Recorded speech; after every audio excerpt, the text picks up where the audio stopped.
parla come la gente.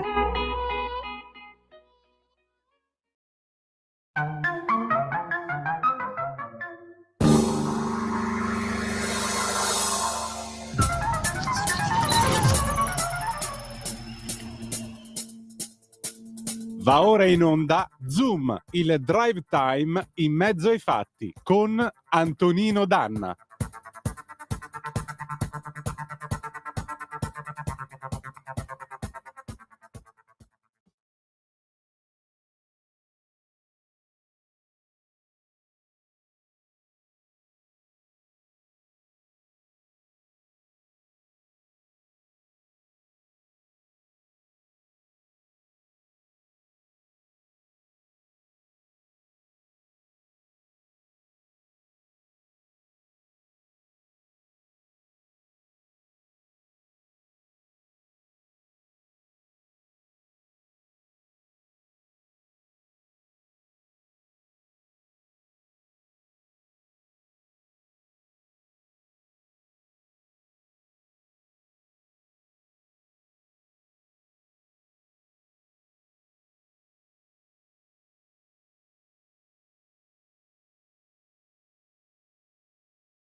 A te la linea.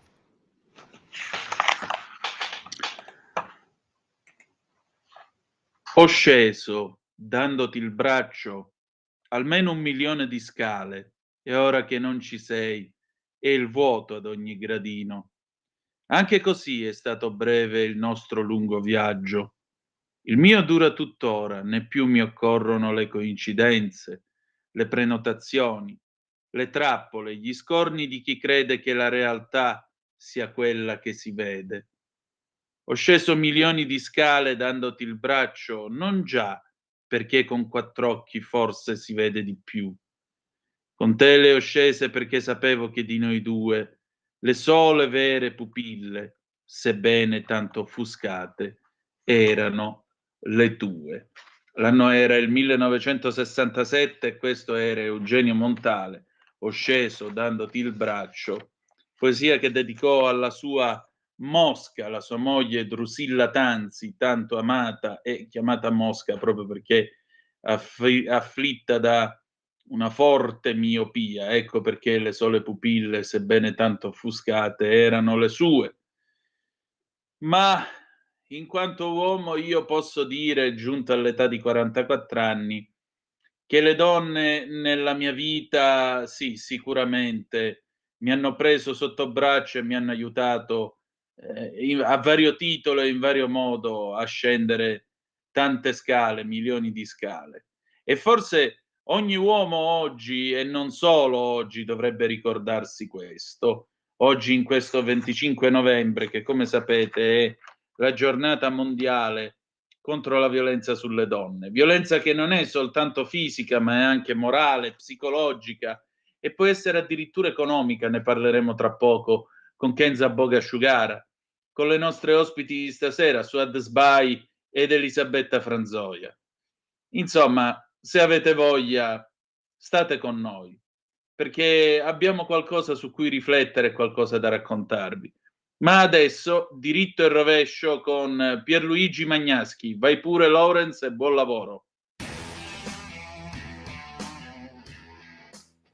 Maurizio Cattelan è un geniale imbonitore che è riuscito a vendere per 6,2 milioni di dollari una banana pura e semplice incollata al muro con un adesivo argentato. Cattelan è lo stesso che aveva realizzato l'enorme marmo in marmo con il dito medio irrigidito posto davanti alla ex Borsa di Milano. Insomma, un vaffa come ne ha fatti tanti anche Beppe Grillo. Il bello è che Cattelan non è nemmeno capace di scolpire monumenti in marmo così complessi, tant'è che la mano con il dito irrigidito lo ha fatto realizzare da uno scultore di Torino, rimasto poi anonimo. Adesso ha acquistato da Cattelan la banana appesa al muro Justin Sun, cioè un cinese di soli 34 anni, magnate miliardario nei bitcoin. Questo particolare giustifica la pazzia, che poi non è tale,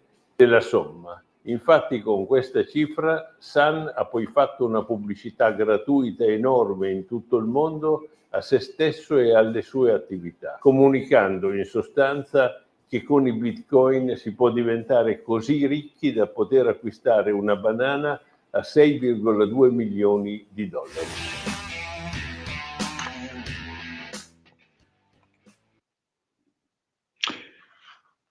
Oh, e rieccoci qua sulle magiche onde di Radio Libertà, amiche e amici miei, ma non dall'avventura. Intanto buonasera, bentrovati. Siete qui a Zoom, il drive time in mezzo ai fatti. Io sono Antonino Danna, questa è la puntata di oggi, lunedì 25 novembre dell'anno del Signore 2024. Tra l'altro puntata numero 888, e in questa puntata appunto parleremo di questa giornata così importante, giornata che deve esserlo tutti i giorni. Vi ricordo, cominciando la nostra trasmissione, avete ascoltato anche il disco start Donne di Zucchero del 1985, avete ascoltato adesso il diritto e rovescio dell'immenso Pierluigi Magnaschi, 6 milioni e 200 mila euro per una banana, io non voglio aggiungere altro. E poi vi diamo come sempre le nostre coordinate a cui incrociamo: 340 670 9659 per i vostri WhatsApp o le vostre zappe che dir vogliansi, e 0292947222 per le vostre telefonate. Abbiamo anche poi i nostri soliti caveat. Il primo: date il sangue perché in ospedale serve sempre e salverete vite umane, e chi salva una vita umana salva il mondo intero. Il secondo caveat: radiolibertà.net, e ricordate, fesso chi non legge radiolibertà.net, perché vi perdete i Liberamente del direttore responsabile Giovanni Sallusti, gli auto da fede di Giulio Cainarca, la rassegna stampa di Sammy Varin, le videopillole e molta altra roba estremamente interessante ancora. Quindi www.radiolibertà.net. E non dimenticate, fesso chi non legge radiolibertà.net. Scusate, ma è malanno di stagione. Allora, noi cominciamo subito la nostra trasmissione, facciamo un giro per quanto riguarda il nostro vasto orbe terracqueo. Bene, sappiate che l'ANSA ha appena battuto un flash. Beppe Grillo chiede la ripetizione del voto della Costituente 5 Stelle.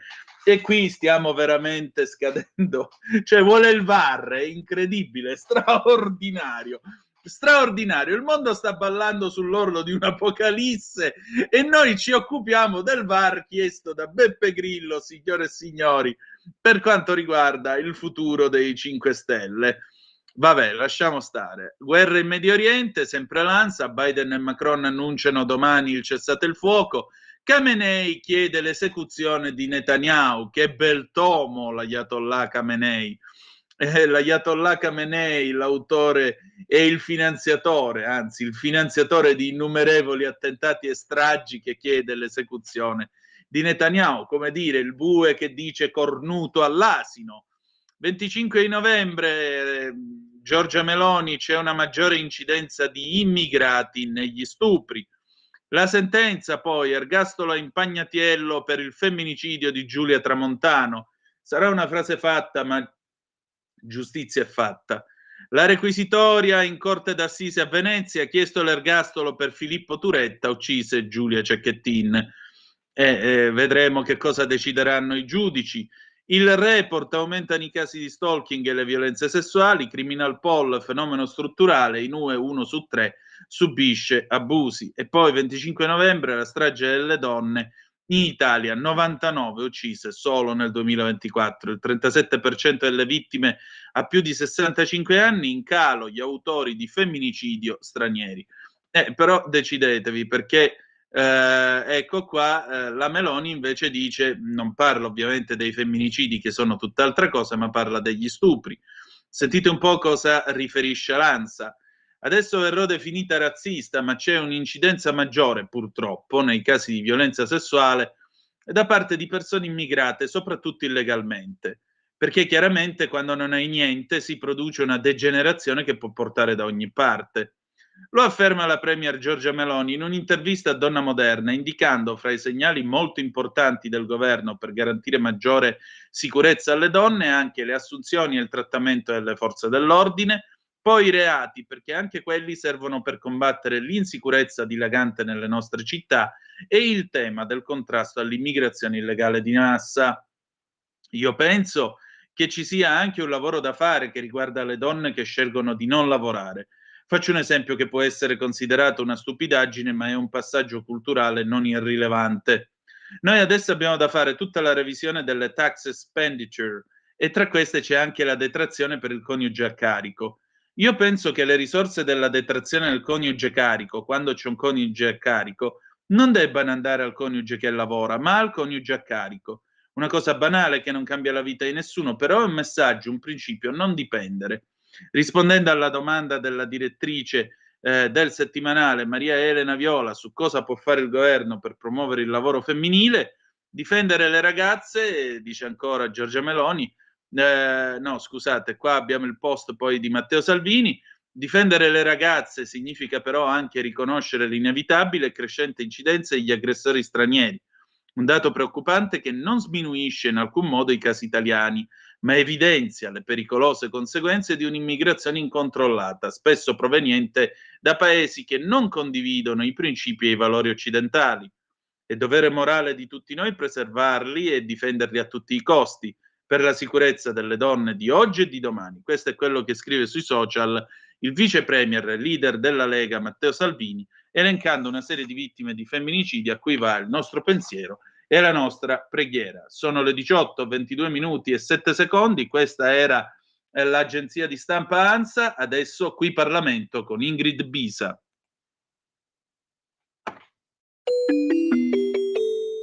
Qui Parlamento.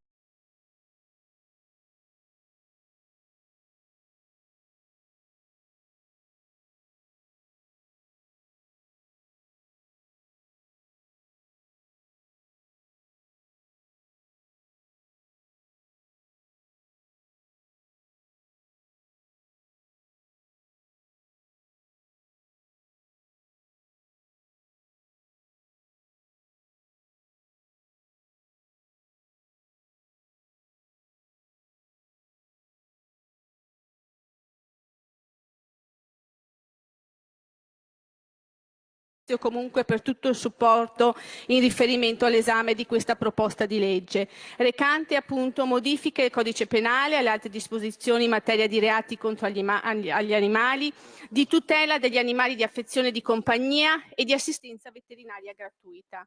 Con tale testo, esprimendo la posizione del nostro gruppo in materia di tutela ampia e circostanziata per gli animali da compagnia e d'affezione, si è voluto dare seguito alle recenti modifiche costituzionali e aggiornare la legislazione sul tema della tutela degli animali.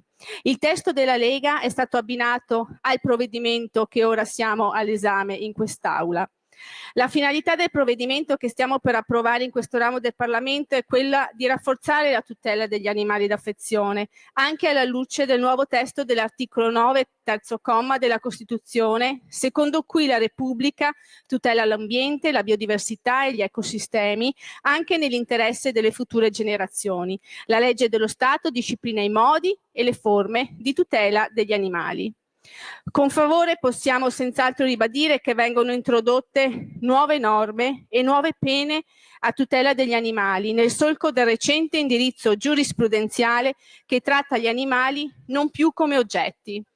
Nel nostro ordinamento vi è l'abbandono della visione antropocentrica della tutela degli animali, poiché inserendola nella Costituzione acquisisce una propria autonomia e impone al legislatore di darne attuazione. Giova anche ricordare che la giurisprudenza negli anni ha precisato come gli animali siano esseri viventi in quanto tali meritevoli di una tutela diretta. Per cui, alla luce della riforma costituzionale, nonché del quadro normativo comunitario internazionale, si pensi ad esempio all'articolo 13 del Trattato sul funzionamento dell'Unione Europea che riconosce gli animali come esseri senzienti, è emersa la necessità di una riforma anche del sistema penale attuale per quanto riguarda gli animali e la loro tutela. Del resto, l'ultimo intervento legislativo significativo si è avuto con la legge 189 del 2004, che ha introdotto nel codice penale il libro secondo del titolo nono bis, prevedendo una serie di fattispecie di reati contro gli animali e riformulando l'articolo 727 del codice penale e introducendo quindi il divieto di utilizzo ai fini commerciali di pelli e pellicce ed altre disposizioni. Ed è proprio sull'impianto della legge 189 del 2004 che sono state avanzate nell'attuale e nella precedente legislatura progetti di legge per modificare l'attuale assetto normativo. A tal fine, pertanto, il provvedimento in esame interviene sul codice penale, inasprendo le pene attualmente previste per i reati commessi in danno di animali, ampliando l'ambito di applicabilità di fattispecie penali già esistenti e introducendo nuove fattispecie penali e nuove aggravanti. Non saranno abrogate le leggi speciali in materia di animali. La Commissione Giustizia, infatti, della Camera ha votato a favore del loro mantenimento. Infatti, proprio con un emendamento del gruppo della Lega, a prima firma del collega Bruzzone, è stato soppresso l'articolo 7 della proposta di legge in esame. L'articolo 7, infatti, avrebbe abrogato l'articolo 19 ter del Regio Decreto 601 del 1931 vertente su leggi speciali in materia di animali.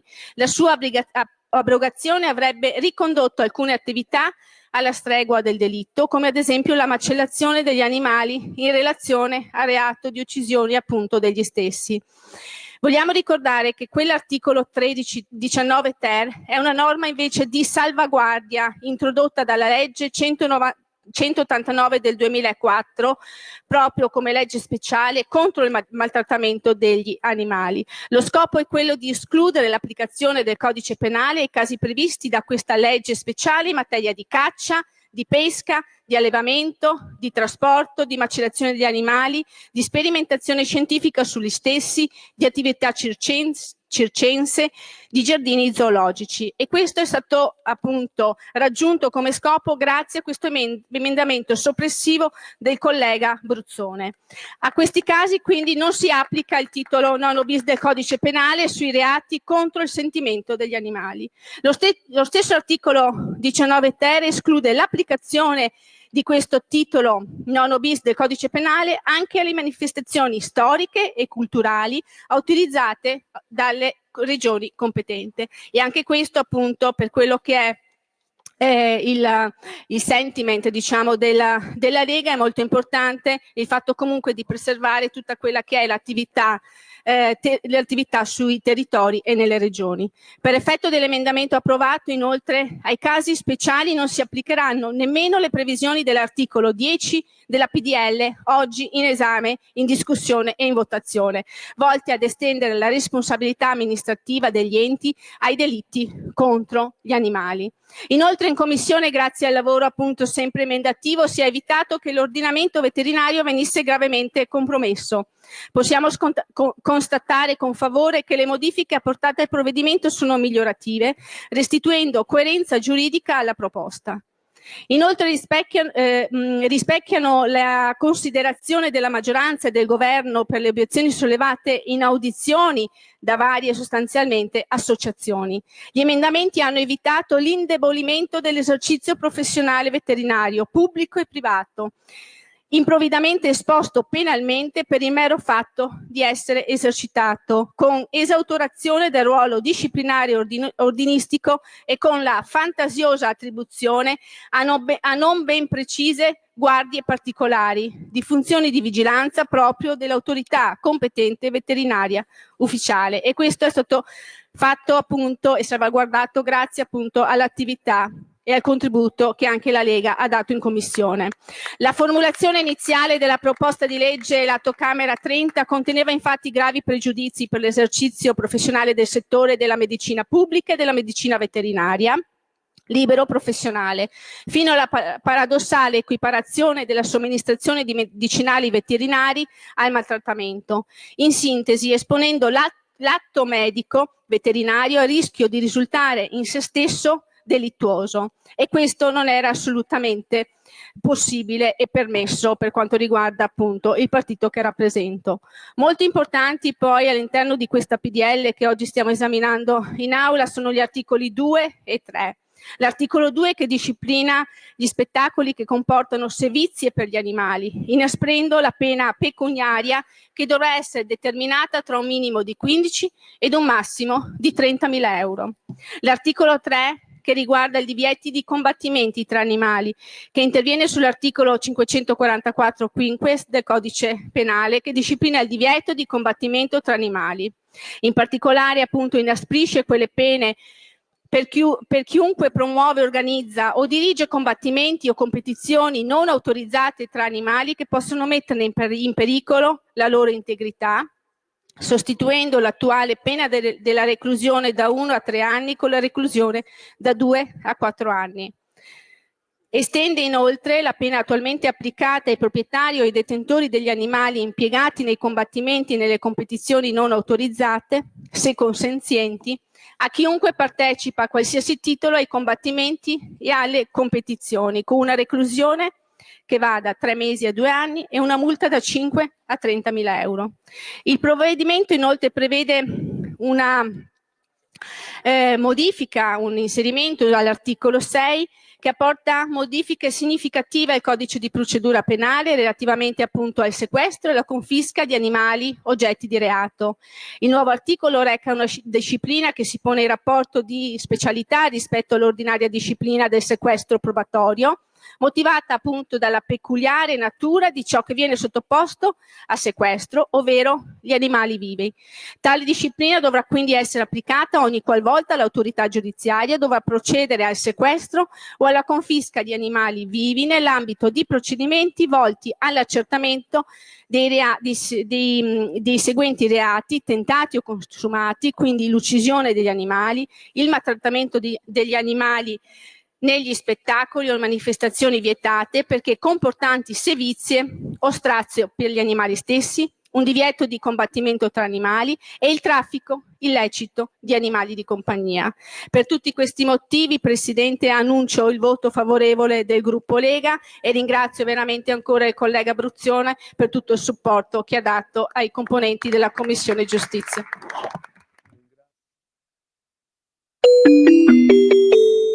Qui Parlamento.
A voi la linea.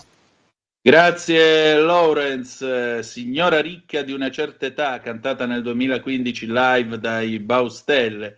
Avevi il sole, il mondo e la follia finché la giovinezza è andata via, ora sei sola nell'oscurità.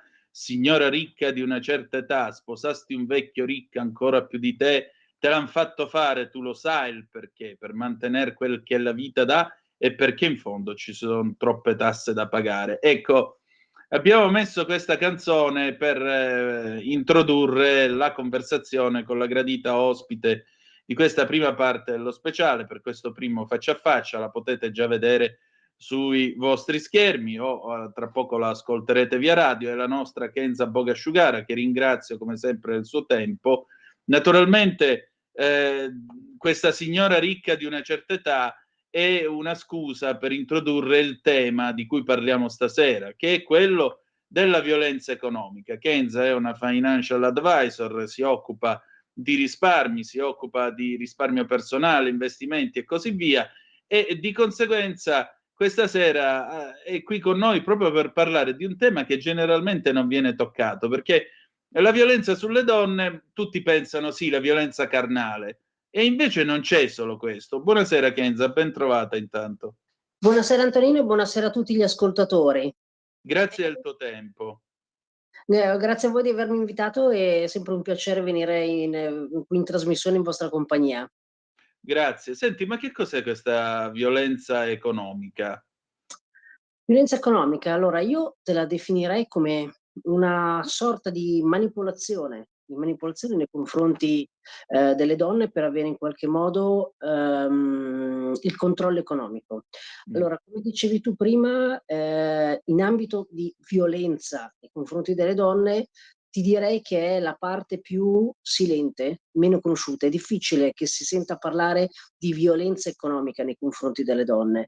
Tant'è che da recenti studi effettuati, il 59% anche degli uomini non la riconosce come forma di violenza e questo è ancora più, diciamo, pazzesco e fa ancora più paura. Ti dico, nel mio ambito, quello finanziario, ne vedo e ne vedo tanta di violenza economica a tutti i livelli, anche perché di solito si associa la violenza economica a un ambiente di degrado familiare. In realtà no, violenza economica la trovi anche in famiglie abbienti, anche in famiglie dove diciamo anche lo status sia economico ma anche culturale magari è molto alto. Però in realtà poi in che cosa consiste questa violenza economica? Ce ne sono di diversi modi, si può attuare in diversi modi. Banalmente con il controllo del conto corrente, le limitazioni di accesso al conto corrente, le limitazioni di accesso, diciamo, in generale a quelle che sono le risorse della famiglia, il fatto di non permettere magari alla propria moglie o alla propria compagna di lavorare o banalmente anche di diciamo, accettare quelli che possono essere degli avanzamenti di carriera. Perché? Perché tutte queste cose, comunque nel momento in cui tu non hai quella libertà e anche indipendenza economica, in qualche modo tu rimani controllabile dalla persona che in quel momento ti mantiene o comunque in qualche modo ti sta controllando a livello finanziario. E purtroppo succede molto più spesso di quello che possiamo pensare. Ti dico, ne abbiamo veramente di diversi esempi da quel punto di vista.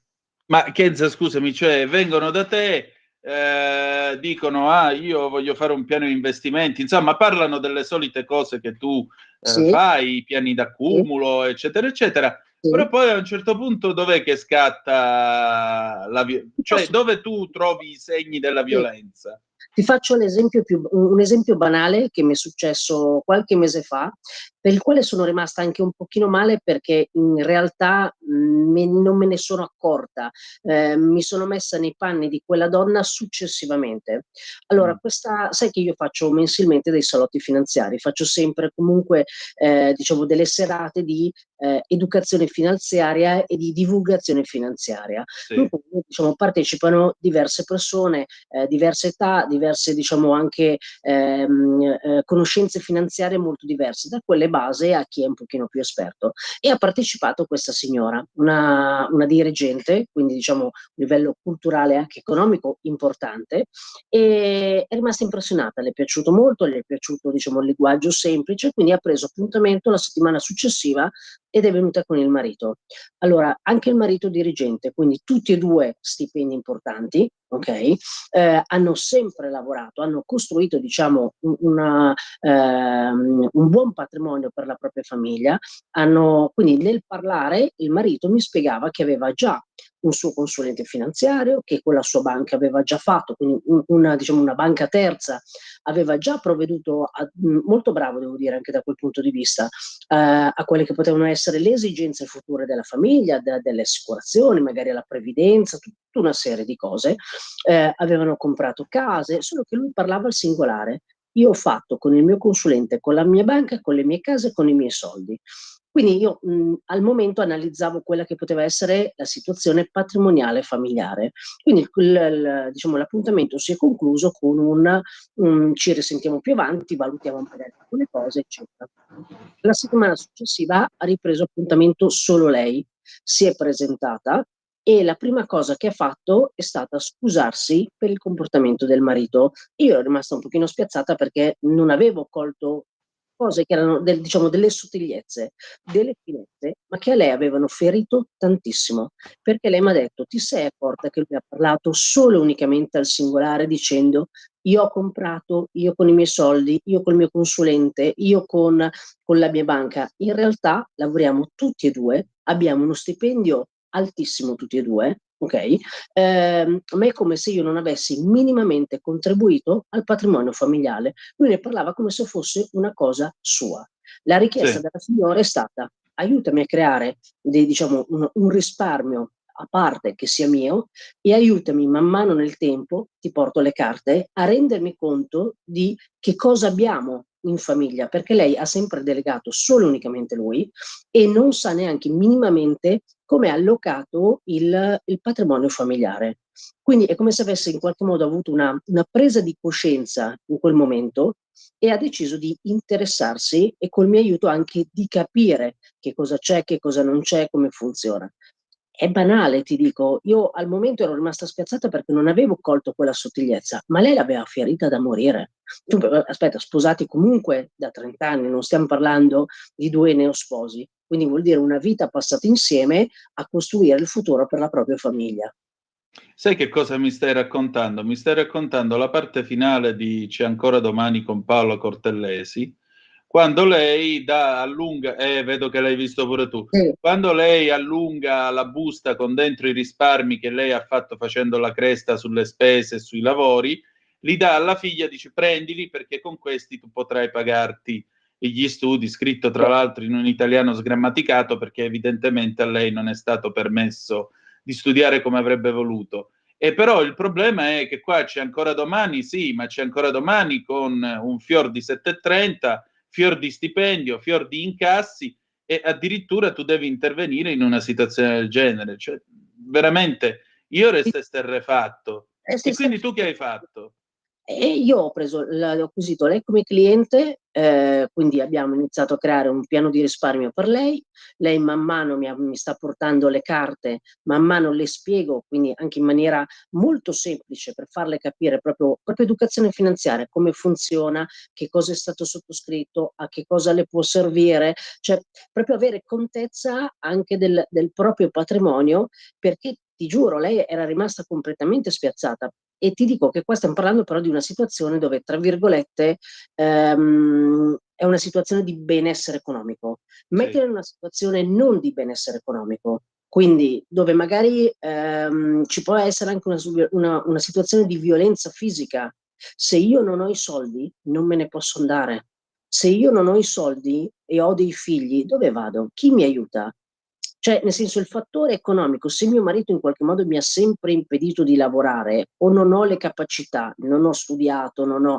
Tu immagina che in Italia i centri antiviolenza al 60% sono concentrate solo in 4 regioni. Lombardia, Emilia Romagna, Veneto e Toscana. Anche questo ti dice tanto, no? Però Sì. quando mi dicono i soldi non fanno la felicità, è vero, però i soldi ti danno serenità, ti danno Sì. quella serenità di poter effettuare delle scelte, che non è banale come cosa, veramente non è banale, ma parliamo anche, poi lì è un'accezione diversa di violenza economica, ma tra due persone, uomo e donna, che fanno lo stesso lavoro, con lo stesso expertise, dagli stessi anni, uno prende circa il 20% in meno, anche quella è follia. Esatto. Cioè, anche quella è follia. O anche quando una ragazza a 25-30 anni va a fare un colloquio di lavoro e gli viene chiesto se ha intenzione di fare dei figli, anche quella è follia. Cioè, sono comunque in qualche modo dei tipi di violenze.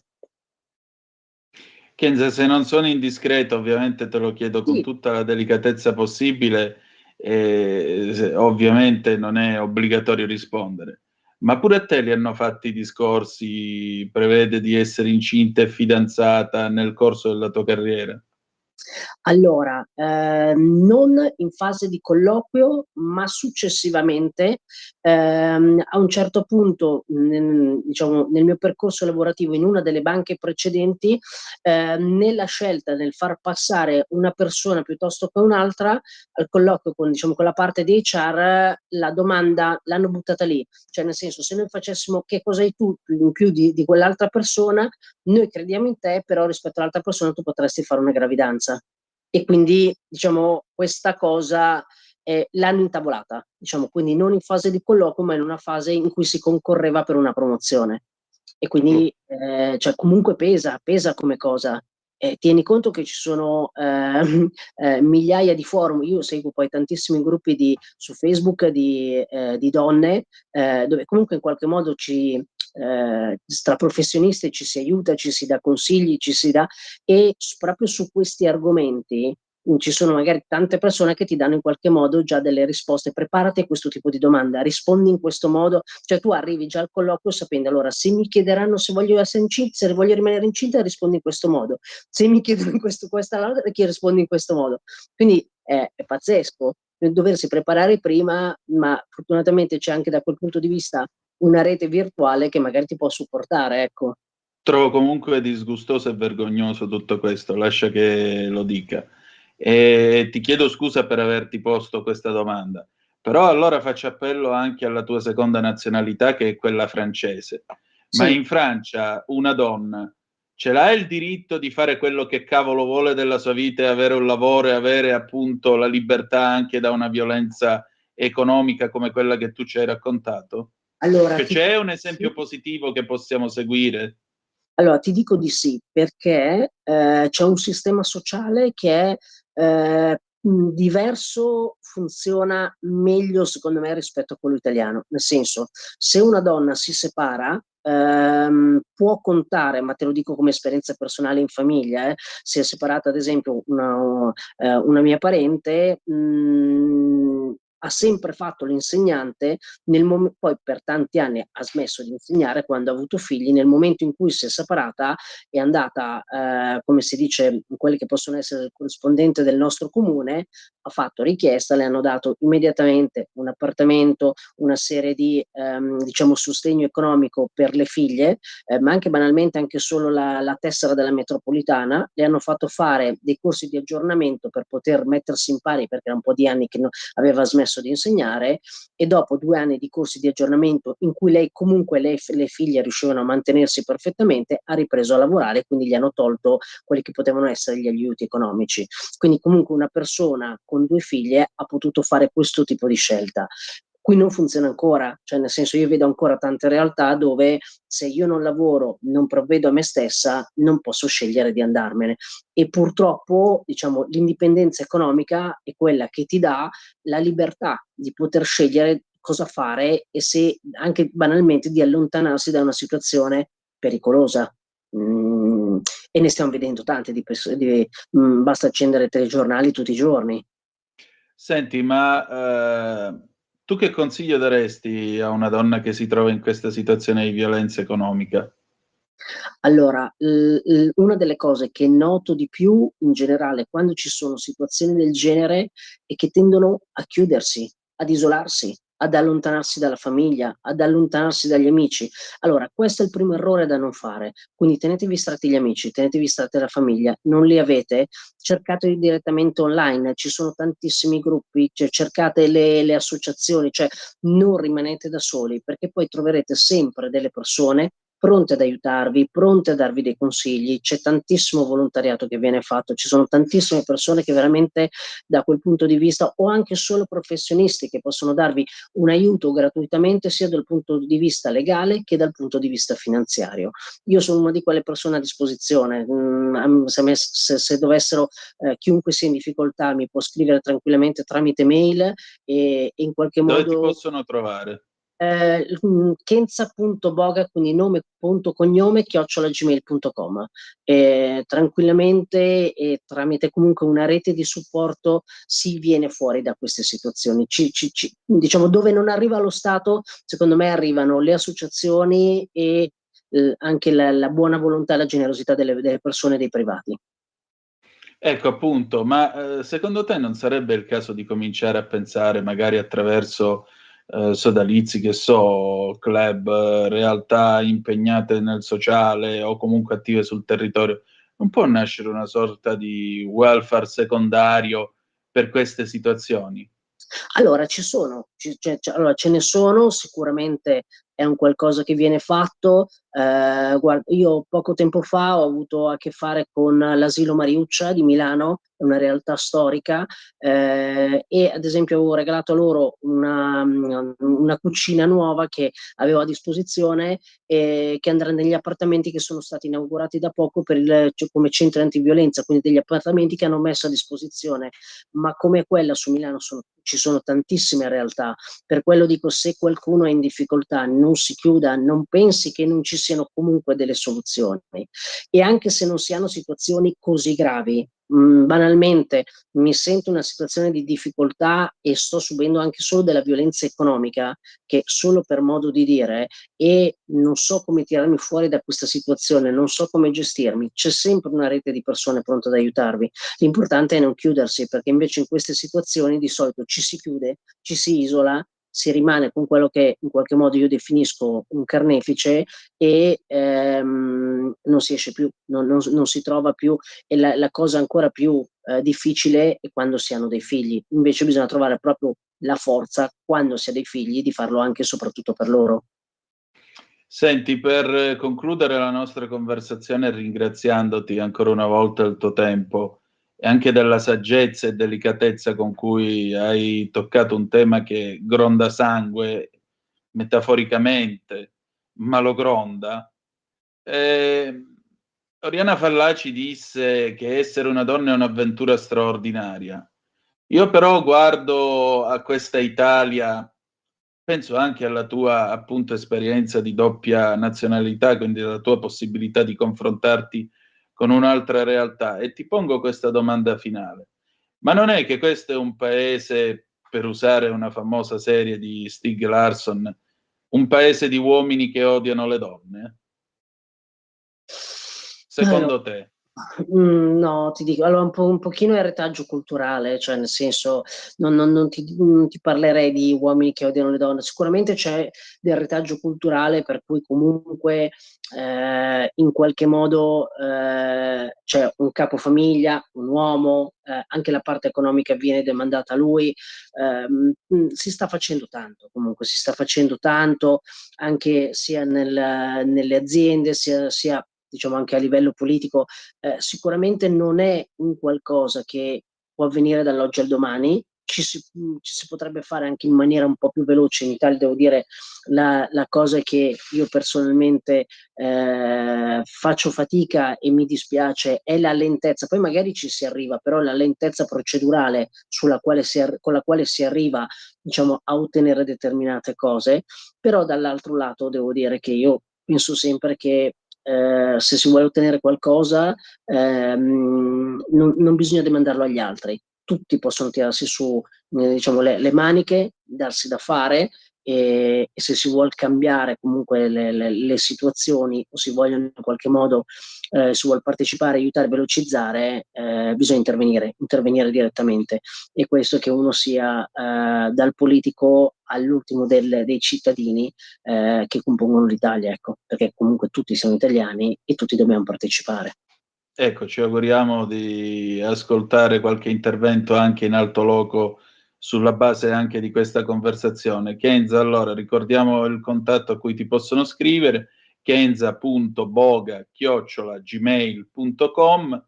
Per il resto, come vedete, troverete la delicatezza e la saggezza necessarie per essere ascoltate. Grazie Kenza per quello che fai. Grazie a te e grazie a tutti gli ascoltatori, una buona serata. Buona serata a te. Adesso noi andiamo in pausa e ci sentiamo Peter Tosh, Mama Africa 1983, a tra poco.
A te la linea. Oh, grazie Lorenz, le 19 minuti e 10 secondi avete ascoltato qui sulle magiche onde di Radio Libertà Mama Africa di Peter Tosh 1983. Ovviamente non potevamo darvi tutti e 7 i minuti perché noi facciamo una trasmissione, mica abbiamo preso manu militari questa radio e quindi giustamente dobbiamo rispettare il palinsesto. Allora, scherzi a parte, noi andiamo avanti con il nostro speciale dedicato al 25 di novembre. Adesso è il turno di Suad Sbai, la conoscete tutti, collega giornalista, già parlamentare, responsabile del Dipartimento Lega per l'integrazione. Sentite un po' che cosa ci siamo detti. Lorenz, quando sei pronto vai pure. Allora, è il 25 novembre, è giornata appunto mondiale contro la violenza sulle donne. Io ho il piacere di avere con me ancora una volta Suad Sbai, che con Acmid Donna si occupa di tutelare le donne che arrivano in Italia e che entrano appunto in un mondo nel quale i loro diritti vengono garantiti, tutelati, ma spesso non lo sanno per tanti motivi. Io la voglio salutare, ringraziare, anche perché Suad Sbai, come sapete, è responsabile per l'integrazione, per la Lega e in particolare la nostra Suad ha anche qualche riflessione a margine di questa giornata, perché tra l'altro oggi c'è stata l'udienza del processo Cecchettin con Filippo Turetta, quindi anche qui c'è stato molto ieri sera da discutere, ma arriveremo anche a occuparci di questa cosa. Prima di tutto, Suad, grazie del tuo tempo, ma per te che cos'è il 25 novembre? Soprattutto, quali sono le principali cause di violenza sulle donne? Intanto grazie, buonasera, grazie Ben dell'invito. trovata. Grazie. Ma è una giornata, diciamo, 25 novembre, è una giornata fondamentale per magari richiamare un po' l'attenzione sulla violenza contro le donne, anche se lo dobbiamo fare un po', non tutti i giorni, ma quasi. È una violenza che comunque ha radici profonde, è un giorno in cui non solo ricordiamo le donne che sono state vittime di violenza, ma anche, direi, è anche un'opportunità, lo stiamo facendo anche noi oggi, per sensibilizzare la società e anche le istituzioni a non abbassare un po' la guardia, diciamo, su questo tema. Il 25 novembre spero che non diventi solo come quelle giornate, no? Che qualcuna porti una scarpa rossa o qualche incontro più politico, andare a dipingere in qualche ministero, oppure quelle giornate banali come anche l'8 marzo, ma deve rimanere una giornata di riflessione, di un dibattito sincero, chiaro e senza diciamo ambiguità. Secondo il mio parere, cioè il 25 novembre è una giornata che non deve essere una giornata contro l'uomo, è una giornata contro una violenza che anche gli uomini subiscono e come li subiscono. E qui sembra che è diventato, sì, ci sono tanti omicidi, ci sono una minoranza in un paese, però l'uomo non è il nemico, è come vogliono far credere certe donne, certo femminismo antico, non è l'uomo. Il problema è un altro, bisogna riflettere e lavorare comunque affinché non succeda, ma a scuola, ma anche in famiglia, cioè tante cose. Senti, tu appunto accennavi al fatto che non è l'uomo quello che debba essere messo in croce, però ieri sera, diciamo così, c'è stato un programma televisivo che ti ha molto colpito, se non sbaglio, Zona Bianca. Ieri sera è stato intervistato il fratello di Filippo Turetta e credo che tu abbia alcune puntualizzazioni da fare su questo tema, o sbaglio? Ma io per caso, perché sinceramente, tornando da una giornata dove ci siamo occupati dello sport contro la violenza, ci sono le squadre del femminile, è una cosa meravigliosa, a Cugno, dove abbiamo incontrato tante associazioni, abbiamo fatto delle belle riflessioni interessanti. Tornando, insomma, a vedere una trasmissione Zona Bianca, come abbiamo detto, io sono rimasta sconvolta, cioè una trasmissione, diciamo,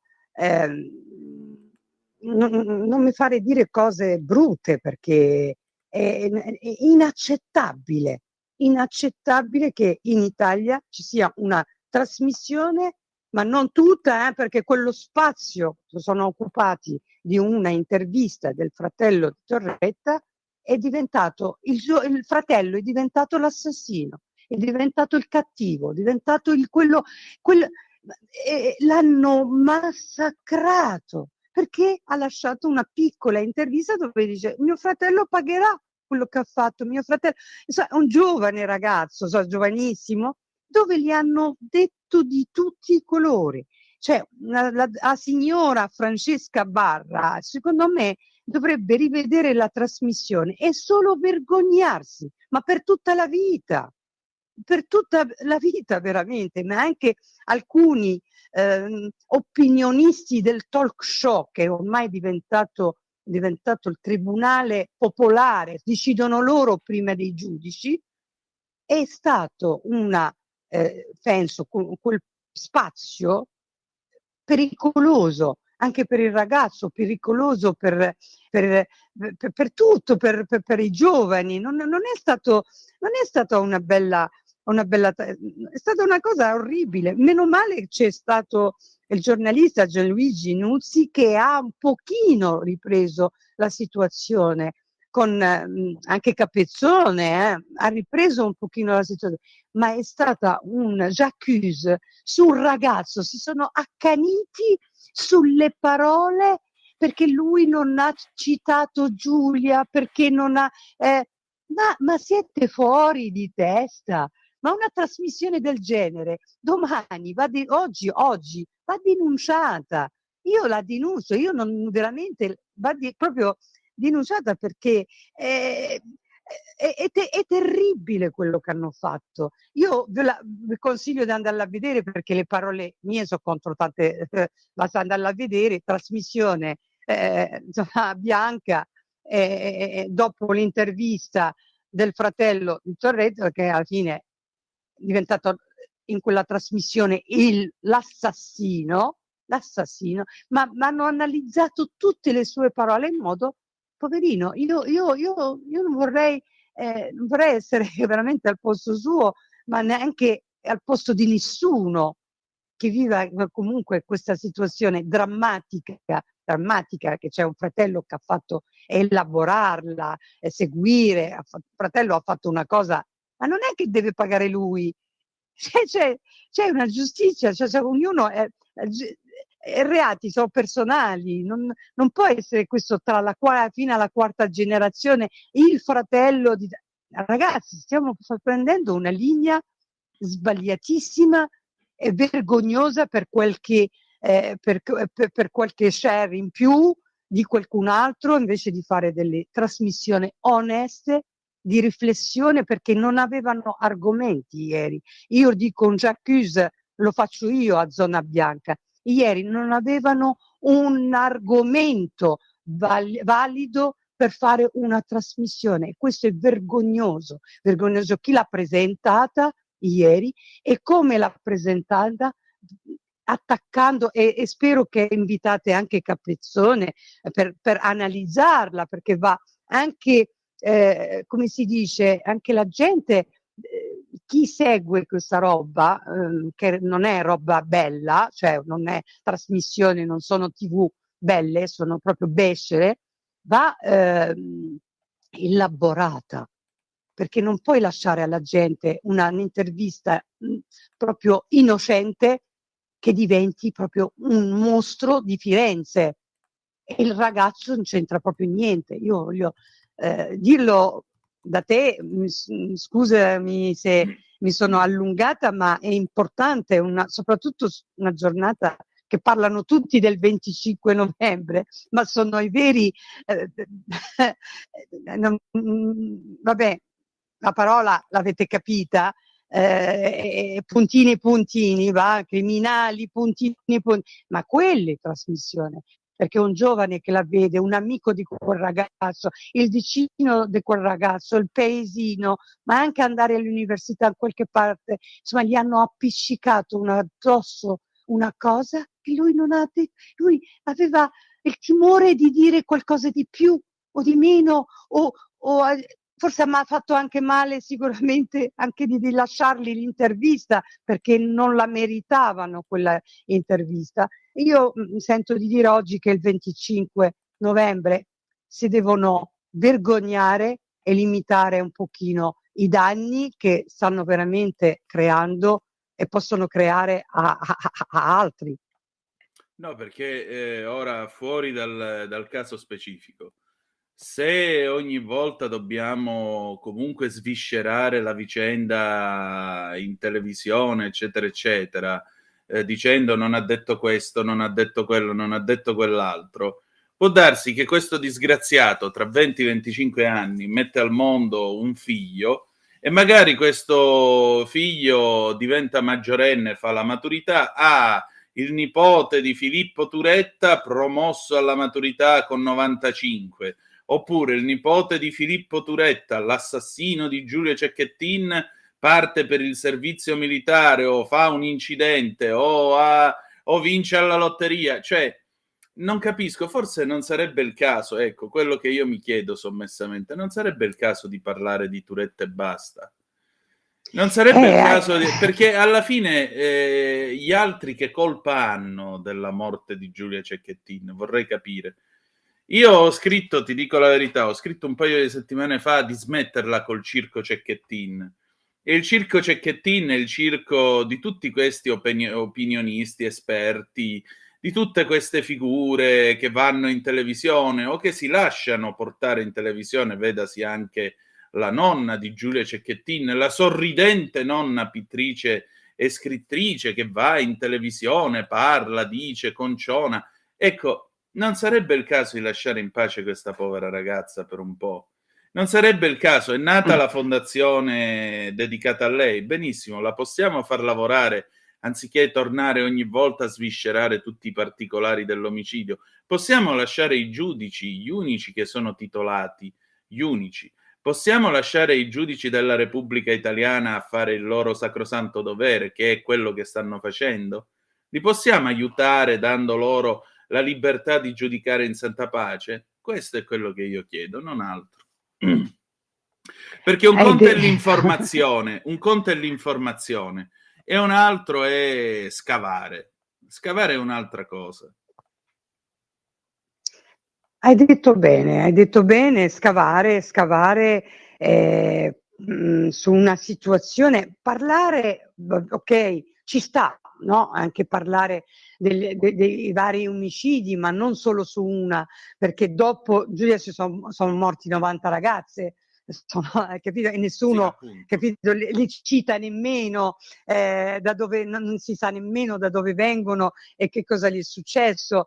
È perché si fissano su alcune, perché c'è in mezzo anche una certa politica che si fissa su alcune, no? Per attaccare anche il fatto, no, del patriarcato, che alla fine non esiste più, cioè siamo chiari, cioè tutta quella roba non esiste, però ripeto, la trasmissione di ieri, secondo me qualcuno da alto livello dovrebbe denunciare a voce alta, perché è stato terribile l'attacco a un ragazzo che sta all'università sicuramente, un ragazzo che non c'entra niente con tutta questa roba, un ragazzo che ha un'altra testa, è il fratello, insomma andare a scavare sulle sue parole perché ha fatto quello, è terribile. E dico terribile, smettiamola, si devono vergognare. Io lo dico, prendo la mia responsabilità. Se è una trasmissione, è stata per me ieri vergognosa. Io fosse stata lì, mi sarei alzata e andata via. È stata veramente vergognosa, perché attaccare un giovane in quella maniera è terribile. Io spero che qualcuno, ecco, riprenda quella trasmissione e la commenta, perché c'è poco da commentare, però bisogna anche analizzare i fatti, perché non possiamo andare avanti così, non possiamo andare, no, non ci sto. Non ci sto. Suad, tornando a noi, ma la società, appunto, allora che può fare per contrastare la violenza sulle donne? La società deve, ecco, la società siamo tutti noi, e la società è anche la televisione. Se noi vediamo questa roba in televisione, la società sta facendo, e la televisione non sta facendo nulla, anzi peggiora la situazione. La società deve anche riconoscere sicuro la violenza contro le donne come un problema che riguarda comunque tutti quanti e non solo le donne, no? Tutti. Secondo me è fondamentale che l'istituzione, ma anche la società civile, che siamo tutti noi,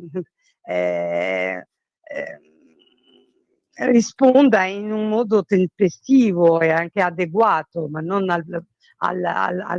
all'estremismo diciamo, delle varie televisioni. Ci sono mezzi, c'è il codice rosso in Italia, ma non basta, servono altre misure per contrastare la violenza. Serve la famiglia, quella famiglia che ognuno a tavolino ha il suo cellulare e non si parla più, non si elaborano più discorsi, non si elabora più. Anche vedendo la televisione, io mi ricordo, vedendo il telegiornale, ognuno di noi commentava, no? Chi lo sport, chi la politica, chi...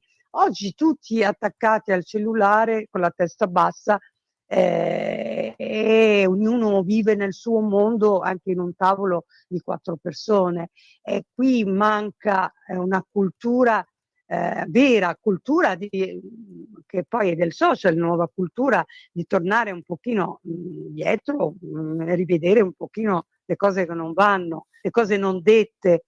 Anche la violenza arriva anche da cose non dette, da cose non elaborate, non partecipate. Insomma, io all'ultimo giorno dico ti lascio, senza elaborare invece no, la situazione, elaborare. Si sfocia nella violenza, purtroppo si sfocia nella violenza. C'è un mondo che vive un altro mondo irreale e bisogna cominciare a tornare alla realtà, quella intanto della famiglia che viene a mancare ogni giorno, e poi della scuola, che è l'unico paese dove non c'è una vera doposcuola, che non è doposcuola, la scuola deve durare mattina e pomeriggio come tutti i paesi normali.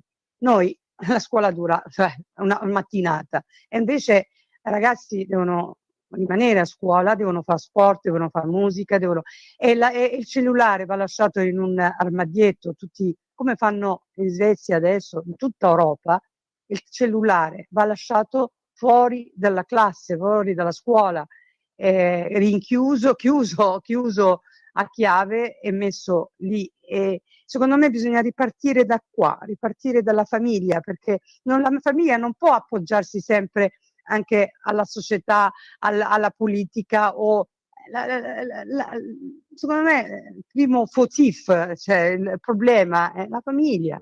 Il bambino cresce in famiglia fino a 9 anni all'elementare, è da lì che va educato alla non violenza, al rispetto, a tante, prima della scuola. Qui no, pretendono di lasciarlo allo stato brado, mandarlo a scuola e anzi, se viene sgridato dal professore o l'insegnante, vanno lì in gruppo e lo massacrano di botte all'insegnante. Cioè, c'è qualcosa... girare magari qualche lettera falsa sui social e poi vanno in 30 a menare l'insegnante, come è successo di recente, senza fare riferimenti.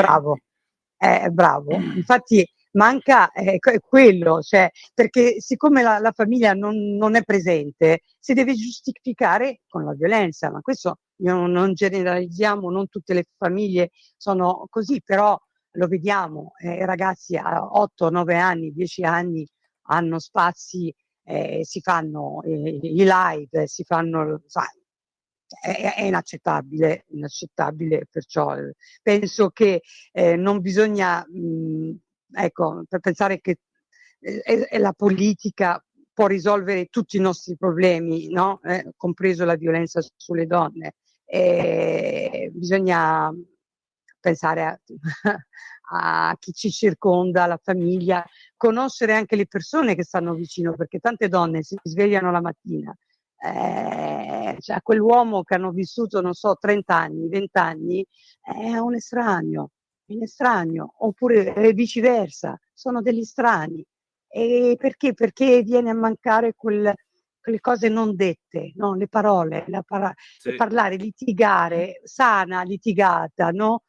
Qui sono tutti rinchiusi nel loro mondo e si svegliano una mattina che lui ha tutta una storia e vita fuori, come ce l'ha anche lei, e l'altro non la sopporta perché non è stata elaborata, non è stata, secondo il mio parere. Perciò il 25 novembre, come la prima domanda, è una giornata, non è una giornata di festa come qualcuno forse ha capito male, non è una giornata di riflessione tra di noi tutti, come stiamo facendo io e te adesso, riflettere sul perché e non additare nessuno, perché non è la giornata per additare qualcuno, è una giornata di riflessione che io ho partecipato anche ieri a un altro incontro del Nord Europa e veramente su questa giornata parlano dell'economia, come la donna può uscire, può diventare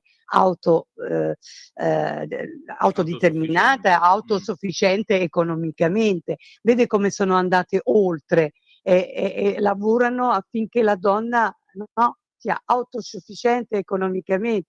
E invece qui chi fa prima fare l'incontro alla Camera, al Senato, a quello, a quell'altro, corrono tutti. Oggi ci saranno 10.000, ma non perché c'è una riflessione, cioè, alcuni sono belli, ci mancherebbe altro, e bisogna andarli a vedere, ma non deve essere la corsa chi ne fa di più o chi ne fa di meno politica, cioè deve essere una riflessione onesta, tutto qua. Certo.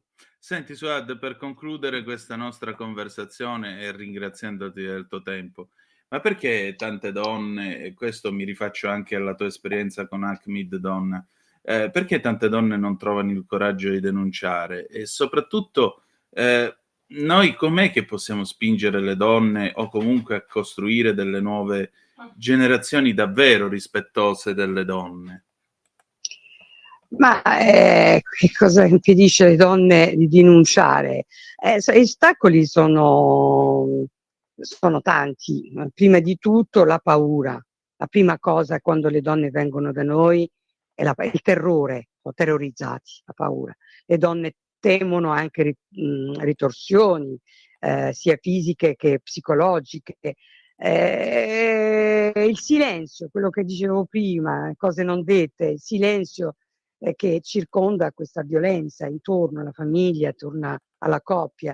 Molte donne non denunciano per paura di non essere anche credute delle volte, di non essere anche sopportate, perché quante donne sono andate a denunciare e venivano anche delle volte derise perché non c'erano elementi chiari, no? Ci serviva il codice rosso in ospedale per essere creduta. Delle volte anche sono accusate anche di provocare quella violenza, l'ho sentite tante volte. C'è anche una pressione sulle donne, io l'ho visto, lo vivo tutti i giorni, non è solo una giornata, tutti i giorni e purtroppo delle volte le donne si sentono anche in colpa per questa situazione e si trovano veramente c'è anche una mancanza anche di una rete anche familiare, quella più vicina, e la difficoltà economica che gli fa è anche un altro problema, la custodia dei figli, delle volte che la paura di vedersi sottratti i figli è quello che terrorizza di più le donne. Perciò sono tanti punti che fanno sì che la donna, ecco, prima di denunciare il fatto passa tanto tempo, passano cose non dette, la violenza, le botte, perché al primo schiaffo normalmente uno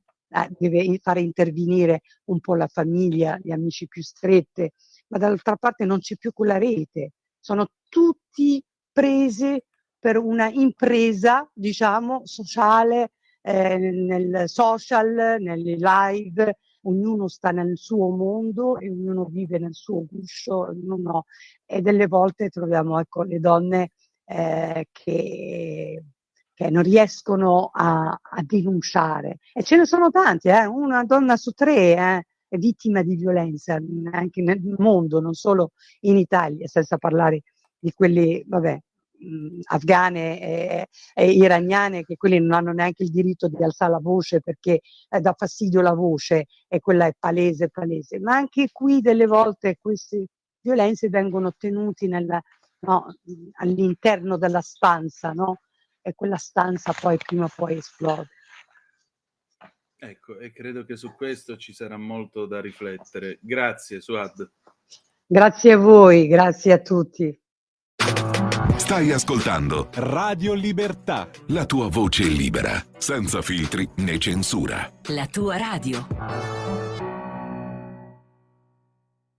E la linea. Grazie Lorenz, come sempre la nostra Suad Sbai è stata impeccabile e precisa nella sua esposizione.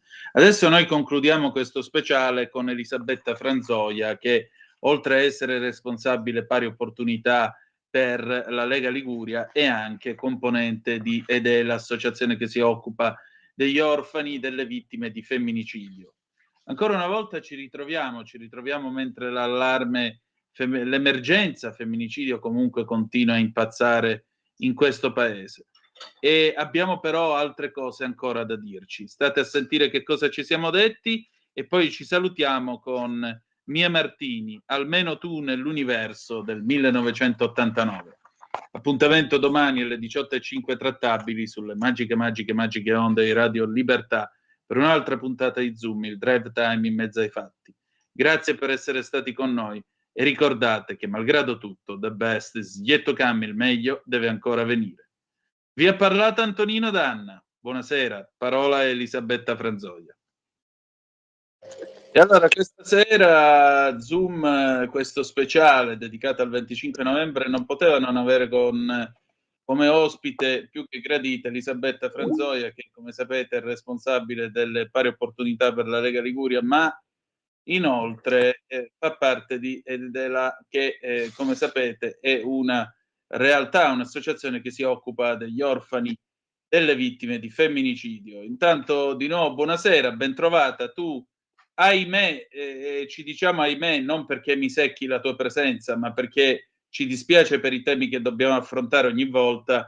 Ahimè sei stata abbastanza spesso presente negli ultimi mesi di questa quinta stagione di Zoom e oggi è il 25 di novembre. Insomma, ogni volta ci lasciamo dicendo speriamo di parlare di banalità la prossima volta e questa prossima volta non viene mai. 25 di novembre. E ora che si fa per le donne? Intanto buonasera a te, buonasera a tutti. Hai detto bene, Grazie. ogni volta concludiamo dicendo per favore non invitarmi più o perlomeno invitami per saluti un po' più, come dire, divertenti. Ovviamente siamo arrivati al 25 di novembre, dicevo in questi giorni qua, in questi eventi, che alla fine si ci arriva sempre così veloci, no? Non si finisce di fare degli eventi per questa, insomma, giornata e si è di nuovo qua. Purtroppo dal 25 novembre di un anno a un altro non si fa altro che comunque continuare a parlarne, cioè la cronaca ci riporta poi dei fatti terribili e abbiamo commentato, e vorrei sottolinearlo se mi permetti, Prego. il fatto che nell'ultimo mese è avvenuto un caso importante, nel senso che c'è stato un femminicidio dell'età più giovane in assoluto, quindi questo determina il fatto che partirà una statistica e che ci dice quanto la violenza stia anche portando verso un'età più giovane. Vedevo oggi una statistica e dicevano che è aumentata del 15% in età più giovanile, quindi a parte la violenza che ormai abbiamo visto è così presente nelle scuole, tra i giovani. Ieri sera ho visto un video nella mia città, io sono di Genova, che tendenzialmente è una città semi-tranquilla, no? Se vuoi la regione Liguria è un po' più anziana, quindi non abbiamo normalmente il problema dei giovani. C'è stata una rissa in una via centrale al centro della città, vicino alla stazione, dove insomma c'è stato proprio questo tarferuglio di giovani in questo pezzetto di via molto centrale. Quindi questo fa molto pensare, il fatto che ci sia una violenza ormai forte, dilagante, quasi che un fiume in piena, non riusciamo a fermarla, quindi questo su un po' tutti i campi, ne abbiamo già parlato anche con te, voglio dire, nelle scuole, tra i ragazzi, e poi fino ad arrivare nella violenza, che è quella che insomma parliamo stasera, ma sulle donne, che va assolutamente contrastata e che poi finisce spesso, ahimè, con il femminicidio. Perché sottolineo questo? Perché il femminicidio non è mai, l'abbiamo detto più volte, un lampo a ciel sereno, cioè, si è capito che non è un raptus, e vorrei che non venisse neanche più chiamato così. Nella realtà in quella casa, in quella famiglia ci sono state delle violenze ovviamente ripetute, e la cosa peggiore è che hanno assistito spesso i figli. Stamattina ho seguito una trasmissione su Rai 3 che era proprio non chiamato l'amore, perché di questo insomma non si parla, no? E c'era la storia di una donna che ha raccontato di origini svedesi, che ha vissuto queste violenze per 20 anni e i figli hanno assistito, e che addirittura il figlio un po' più grande, per cercare di preservare dagli occhi il più piccolo di queste innumerevoli violenze, lo portò al cinema, ma per fortuna rientrarono in tempo utile per salvare la vita. Hanno proiettato le immagini di questa donna dove il volto era completamente tumefatto. Arrivata al pronto soccorso, era il 2019, novembre 2019, quindi non c'era ancora in realtà attuato il codice rosso, Sì. per cui avrebbe aggravato col fatto che sai che se invisionano violenza da parte dei minori, questo, come dire, ha amplificato ovviamente questa problematica. Comunque le salvarono appunto la vita. Arrivata al pronto soccorso, il medico eccetera comunque attuò una sorta di codice rosso, visto le dimensioni, no, di queste direi. equip importanti, e disse una frase dicendo una cosa simile: anche questo livido molto forte, questo insomma gonfiore, questo edema spesso lo si vede solo nei letti degli obitori, quindi lei era veramente stravolta. E questa donna oggi dice: io mi sono messa a servizio della comunità proprio per portare la mia testimonianza finché non avvengano più queste cose, perché abbiamo capito, e ne abbiamo parlato tante volte, Tonino, che sicuramente purtroppo un complice, come dire, dell'assassino è il silenzio, è l'omertà. Infatti il complice è il silenzio, l'omertà, e soprattutto io aggiungerei anche delle polemiche che trovo spesso sterili. Elisabetta, io in questi giorni ho letto dell'incredibile polemica sulla panchina rossa che è stata messa al Senato.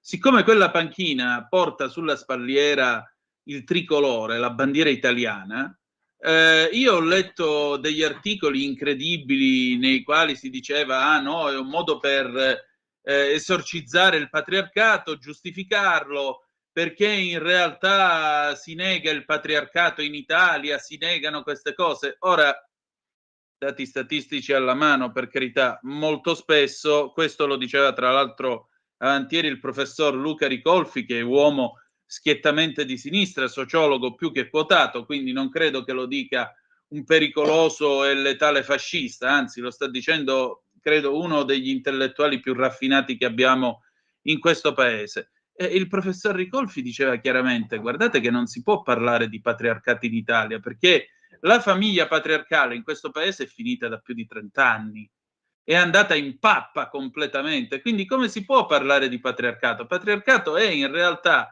in queste famiglie di nuovi italiani, chiamiamoli così, o di accolti che arrivano e però hanno le loro tradizioni religiose, la loro idea, e dobbiamo assistere all'incredibile, alle sceneggiate solite. Io ce li avevo qua al piano di sopra, lui sposato con 2 mogli, però una delle 2 era la zia dei bambini. Sì, vabbè, crediamoci tutti quanti.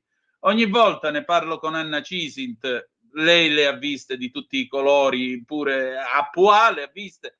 Allora, per quale motivo fare questa polemica sul tricolore? Voglio dire, il tricolore va bene per vestire le bare dei ragazzi quando tornano morti da qualche missione di pace, o per vestire le bare dei giudici. Io ricordo la bara di Falcone, quella di Borsellino, quella di Francesca Morvillo, ma non va bene per dire che l'Italia difende tutte le donne. Cioè, dov'è il patriarcato in tutto questo? Giuro, io non l'ho capito, me lo spieghi tu?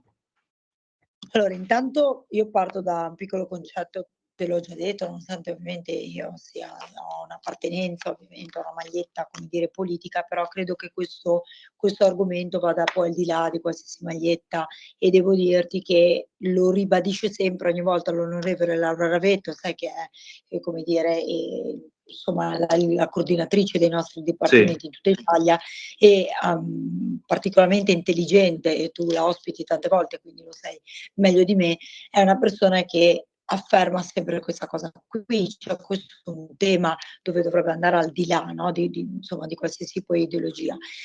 Io ho apprezzato invece il discorso di mettere ovviamente, come dire, la bandiera italiana, proprio perché spesso si dice che il governo non faccia nulla, che comunque ci sia una sorta di silenzio. Invece questa matrice ha iniziato a voler dire, insomma, come dici tu, cioè sono persone nostre nostre che muoiono e che quindi in ogni caso ci siamo insieme. Io non amo mai particolarmente, lo sai, la storia delle panchine, perché mi piacerebbe vedere delle cose un po' più fattive. Non voglio far polemica, però sai che purtroppo trattando questo tema molto da vicino, bellissime le panchine, però dobbiamo fare tutt'altro. Stamattina di nuovo seguivo una trasmissione, c'era Nordio e effettivamente diceva una grande cosa, cioè bisogna lavorare tantissimo sulla prevenzione. Secondo me, se sei d'accordo, ci sono da fare due cose che devono andare proprio parallele con una grande velocità, perché il problema l'abbiamo, che è ovviamente le leggi ci sono, ma attuarle, e qua permettimi, visto che hai parlato anche di giudici di un'altra caratura, ma non sopporto più di vedere certe sentenze. E qua mi ricollego un po' a bomba a quello che dicevi. È uscita una sentenza in questi giorni qui dove questa persona è stata assolta per le violenze domestiche perché al suo paese è una cultura e quindi la dobbiamo accettare. Quindi detto questo, capisci bene che uno dice ok, alzo le mani, finita lì, perché allora se iniziamo a fare questo problema effettivamente solleviamo il fatto del patriarcato, perché lì c'è veramente un patriarcato, quindi la picchio perché deve star zitta, e se però un nostro giudice va a dire che è vero perché la loro cultura è quella, allora sì che lo facciamo, come dire, rientrare a bomba nel nostro paese. Io non credo che sia tanto patriarcato, anche a me non piace tantissimo la parola, ti devo dire un pochino che però un po' di base maschilista, cioè il problema qua non è straniero italiano, sicuramente c'è una base in cui questa donna viene silenziata, cioè la verità è questo, perché nel momento in cui si diceva succedevano anche in passato sì o no, allora secondo me c'erano ma andavano a finire sotto un altro filone come omicidio, venivano nascoste eccetera. C'è anche un'altra grande caratteristica: non si trovano un granché in realtà dei femminicidi, perché nella realtà la donna 50-60 anni fa non si permetteva di dire me ne vado. No, si faceva No. gonfiare come una zampogna e basta. Esatto, quindi non vedevi il vero femminicidio. Se È vero. torniamo alla famosa descrizione del femminicidio, che sai che ci tengo particolarmente che venga così definita, è nel momento in cui c'è un legame insomma tra me e te o con l'ex eccetera, per cui questa persona ti sente di proprietà, nel momento in cui tu dichiari di voler chiudere quella storia, quella relazione, quel matrimonio, ti dichiari la morte. Ecco, qui allora io ti dico, c'è qualche cosa non va, sicuramente è diciamo l'oggetto della possessione, ma la possessione nasce nel momento in cui tu pensi che io sia un tuo oggetto, la macchina che non va più bene la cambio, piuttosto che se non mi va bene la distruggo. E nella parola distruzione sai che ci sono tornata più volte, perché l'abbiamo detto tantissime volte, chi ci segue lo sa, cioè quella donna morirebbe dopo una coltellata, forse un paio di coltellate. Perché infierire 24 coltellate, 14 martellate? Proprio perché tu vuoi la distruzione di quell'elemento che per te comunque è quello che ti dice no.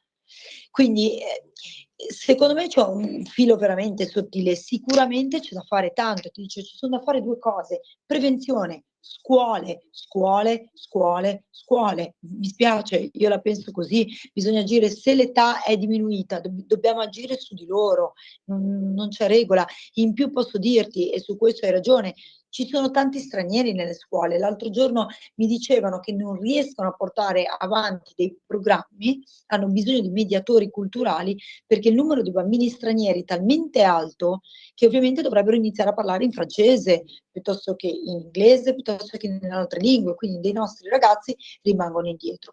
Quindi hanno bisogno di mediatori. Il problema è che bisogna interagire lì dentro. Io sono molto contenta, magari te ne porterò poi, come dire, un piccolo report.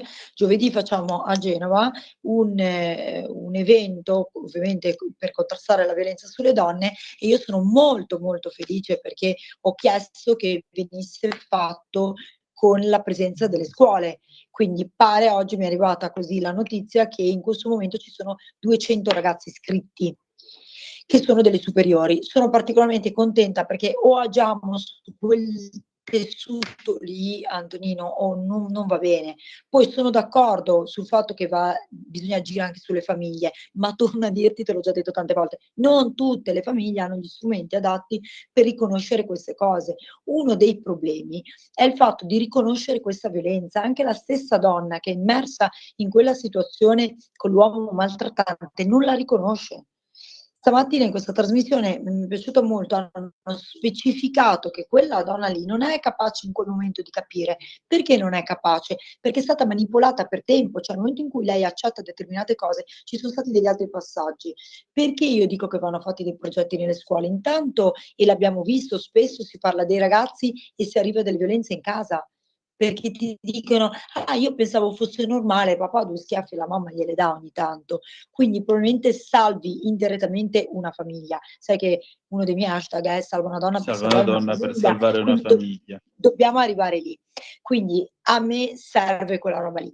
Secondo, mi piace invece andare a parlare con le famiglie quando facciamo gli eventi. L'altro giorno ero con tante persone, donne e uomini, e con la polizia e un questore nella città di Savona, e io ho ribadito proprio questo. Ognuno di loro, io chiedo sempre, tu lo sai, di diventare una sentinella. Mi piacerebbe che, se è vero che ognuno di noi ha 10 amici stretti ai quali puoi raccontare una cosa, io dico, quando vi alzate da questa sedia non vi chiedo di vedere tutti i maltrattanti, ed è quello che chiedo a chi ci sta ascoltando, vedendo. Provate a dire a 5 amici, a 10 amici, guarda, bisogna cambiare atteggiamento. Guarda, se hai un figlio, spiegagli che è la gentilezza che deve portare tutti i giorni con sé, perché se tu vedi un papà che ha un atteggiamento sbagliato verso la madre, verso sua madre, verso l'ex, verso una collega, un'amica, c'è anche quel ragazzino lì improvvisamente diventerà un gentiluomo. Quindi l'esempio, tu sai, è il miglior insegnante. Certo. Quindi bisogna fare tanto lavoro di prevenzione, famiglie e ragazzi. In certe famiglie, se parliamo che sono stranieri, hanno una loro cultura, quindi dobbiamo agire nel formare questi ragazzi, se vogliamo anche farli integrare. Sarà difficilissimo, però io ci voglio provare, perché vanno comunque a essere insieme poi a tanti altri ragazzi. 2, ovviamente, come in medicina, tu devi mettere la prevenzione affinché la malattia non avvenga più, ma devi anche mettere la cura, quindi quella famosa aspirina gliela devi dare. Quindi sicuramente l'applicazione delle leggi in maniera giusta, seria, perché questa donna che raccontava pre-codice rosso, successo 2019, abbiamo detto, dice non ha mai fatto un giorno di fermo. Cioè, quindi ritorniamo al discorso che sai che ci tengo sempre a dire, è possibile, e qui te la faccio io la domanda, che se io vengo maltrattata sono io a essere portata via da casa, essere messa in una casa rifugio, me e i figli in una casa che non è il mio ambiente, il mio focolaio, e questo rimane in quella casa? Cioè, io trovo già questo sbagliato. Questo uccide e gli danno 12 anni, se ti voglio una storia, 12 anni, e dai su, per favore, Delfino, un caso nostro genovese, oggi l'hanno ricordato, uccise 2 donne, gli hanno Sì. dato 18 anni. Però capisci che allora, questo ti Una voglio le ha dire. tagliato la gola su un marciapiede a Sanremo, l'ultima, Antonietta Multari si chiamava, perché è giusto dare loro un nome, hanno un nome, non sono solo vittime o statistiche, hanno un nome. E lei continua a essere morta, tra parentesi. Esattamente, per cui questo io e te l'abbiamo sempre sottolineato, insistito. Io sai che lo dico sempre, oggi, in questi giorni, e magari ancora per qualche giorno, sono proiettati tutti questa lista, nome e cognome, data di nascita e data di morte. Io continuo a specificare che tra la data di nascita e di morte non c'è tanto così, cioè non c'è un trattino, non c'è un underscore, c'è una vita, esperienze, dolori, scuole, lavori, figli, genitori da accudire, c'è tutta una vita, per cui fai bene a ricordarlo, perché se noi non sottolineiamo il fatto che ci sia stata una vita, quindi torniamo ad essere umani, non usciremo più. La ragazzina, per tornare, scusami, a bomba all'inizio, che è stata uccisa, la più giovane di femminicidio, Piacenza, lei doveva compiere 14 anni dopo 4 giorni, lui 15 anni, cioè un'età ma veramente da giocare con le Barbie e con i Big Jim, eppure lui la fa diciamo sbalzare da questa terrazzotta, insomma, eccetera. Lei aggrappata alla ringhiera, lui prende un cacciavite, un punteruolo, colpisce le nocche di lei affinché lei mollasse la presa, e così è andata ed è morta. Quindi Perché ti risottolineo questo? Perché il solito discorso, l'omicidio è qualora io venga insomma rapinata in un negozio eccetera, in qualche modo ci finisco in mezzo e muoio, oppure per assurdo venissi anche spinta e cado indietro picchiando col capo, ovviamente vado in commozione e muoio. Ma se come in questo caso di questo ragazzino sono preso, puoi anche avermi spinto, ma tu mi recuperi è un'altra cosa, ma se tu mi colpisci le mani affinché io possa mollare la presa e possa volare di sotto, c'è proprio stata la volontà di uccidere.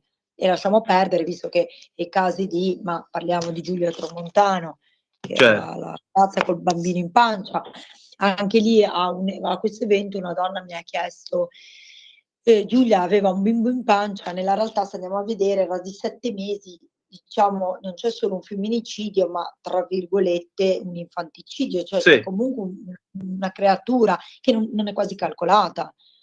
Quest'uomo dava in maniera sistematica e premeditata il veleno per i topi alla povera Giulia che era incinta, voglio dire, la compagna con il bimbo suo in pancia. Quindi infatti è stato descritto come un essere crudele, perché veramente non ha avuto nessun scrupolo, mentre per ricordarlo un po' aveva una vita parallela con un'altra donna. Esatto. Una criminologa ha detto che Giulia si è decretata la morte nel momento in cui ha dichiarato di essere incinta, perché quel bimbo ovviamente avrebbe legato quest'uomo a questa ragazza per sempre. Ma questa ragazza Certo. c'era da fare da tanto tempo, quindi forse era meglio non fare un figlio. Però vedete che ci sono delle cose, questo lo dico perché quando sentiamo dire, scusa, poi mi fermo, ma perché non se n'è andata? Perché lui non ha fatto un figlio se voleva andarsene. Ecco, qua posso dirti, scusami, ci vedo un pochino di maschilismo. Perché non sei andata? La colpa è sempre di lei, ma anche meno, anche basta. E ritorniamo al discorso di quando una ragazza viene violentata ed è Come perché aveva una rivestita. donna, ok? Ti butto lì così, non so se hai letto, io l'ho messa su Threads, c'è stata una grossa discussione stanotte su quella ragazza che ieri a Napoli si è buttata giù in corsa dalla macchina perché è Sì. salita pensando fosse un taxi e questo ha provato insomma degli approcci, a un certo punto gli ha chiesto questo rapporto sessuale, quando lei ha detto di no l'ha malmenata. Poi lei ha provato col cellulare evidentemente a chiamare aiuto, lui gli ha strappato il cellulare dai mani, gliel'ha sequestrato e lei a quel punto si è vista costretta a buttarsi giù con la macchina in corsa, che voglio dire le è andata bene, perché poteva andare peggio. Un signore, per fortuna, la famosa sentinella, ha visto la scena, l'ha raccolta, l'ha aiutato, ha chiamato la polizia. L'uomo è stato arrestato, lui 38 anni, lei 19. Commenti ovviamente, insomma, devo dire, facciamogli vedere, insomma, questo non deve vedere la luce del sole il giorno dopo. 2 commenti, un uomo di cui dice: "Però lo dici tu che è stata molestata". Ma non lo dico io, ma evidentemente aveva una telecamera per testimoniarlo, ma sicuramente è giusto mettere il dubbio, però non credo che una si butti giù e i poliziotti siano così sciocchi che, insomma, procedano a un arresto tanto per. Allora, io ti voglio bene, no, però se tu mi rispondi come gli ho detto questo, gli ho detto: "Hai ragione, però non credo che intanto tu mi hai in qualche modo sequestrato perché non mi facevi scendere nel momento in cui ti dico: "Tu non sei un taxista, fammi scendere". Era uno di questi probabilmente un po' abusivi, lei Sì. permettetemi anche forse una ragazza giovane, però io te lo dico, quando vado a Roma, scendo, ormai mi son fatta accorta, ma arrivano questi: "Vieni, vieni, vieni, vieni", hanno una macchina bianca, ci mettono la Sì, scritta certo. taxi. Io inizio a dire: "Guarda, mi fai per favore fattura e pago col carta di credito?" Spariscono. Una ragazza di 19 anni magari è un po' meno avvezza a queste cose qui. In ogni caso è salita, sta di fatto che nel momento in cui tu cerchi un approccio e ti dico di no, e arriviamo al tema del consenso, tu dovresti fermare. Se continui c'è qualche cosa che non va. E il fatto che tu non mi fai scendere, si chiama sequestro di persona, nel momento in cui mi prendi un telefonino, non so, si chiama furto, adesso Appropriazione non so. indebita, sì. Okay, quindi ma di cosa parliamo? È un bravo ragazzo? No, non è un bravo ragazzo. Senti, per chiudere, perché purtroppo il tempo è tiranno, ma vorrei porti questa domanda. D'accordo, certamente c'è molto da lavorare sugli uomini, però ora io ti voglio volutamente provocare.